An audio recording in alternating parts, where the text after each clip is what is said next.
मयूरभंज जिला मुरुडा ब्लॉक अधीन झिंकिरिया ठारे जंगल परिवेश और जलवायु परिवर्तन विभाग द्वारा बारिपदा वनखंड स्तरीय गजसाथी प्रशिक्षण शिविर अनुष्ठित हो जाइछि। एथिरे जोग देइथिबा अतिथि माने प्रथमे जगन्नाथଙ୍କ निकटरे प्रदीप प्रज्वलन पूर्वक पुष्पमाल्य अर्पण करी कार्यक्रम आरंभ करिथिले। एही अवसर रे अतिथिगण निज निजर मत प्रकाश करी कहिथिले जे मनीष और हाथीଙ୍କ मध्यरे संघर्ष को कमाइबा एवं हाथीमानक मध्यरे शांतिपूर्ण सहावस्थान को प्रोत्साहित करिबा एही शिविरर मूल उद्देश्य। गजसाथी जो प्रशिक्षण शिविर अच्छी गजसाथी प्रशिक्षण दिया हम जनरली गजसाथी मैंने से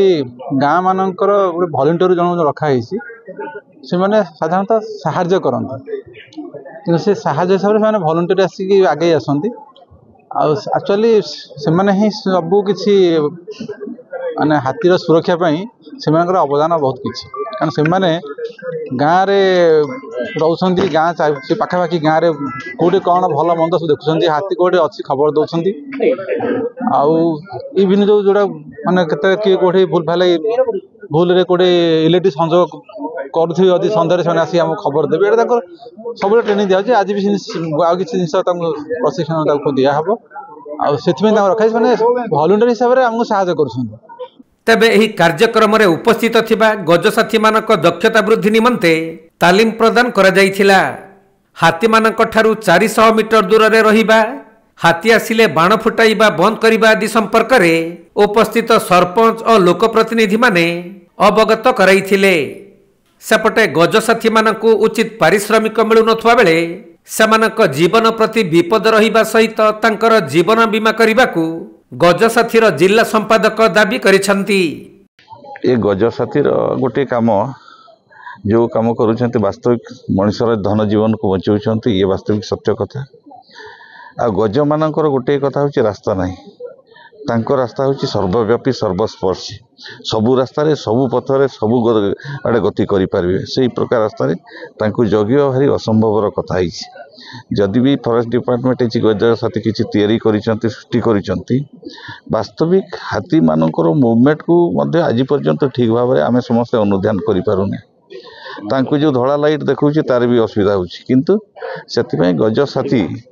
जो प्रकार भाव में गत 3 वर्ष 3.5 वर्ष धरी कि यही अंचल जहाँ जहाँ घटना घटाऊँच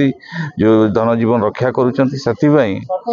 अनुगुल जिले में जो प्रकार भाव में गजसाथी मान सहायता दि जाऊँगी से प्रकार भाव में मयूरभंज जिले में विशेष भाव में मयूरभंज रे Suryapada block Muruda block Rasbindur block Baripada block Badsahi block यही 5 गोटी ब्लॉक ये 3.5 वर्ष अधिका समय धरी हाथी रोचंती से अनुगुल जिले में जो व्यवस्था रही गजसाथी यही प्रकार व्यवस्था आम जिलार गजसाथी भाई रहा दरकार सेटा से माने जानिछंती से तार भी निश्चित भाव में मजूरी रोची बहुत कम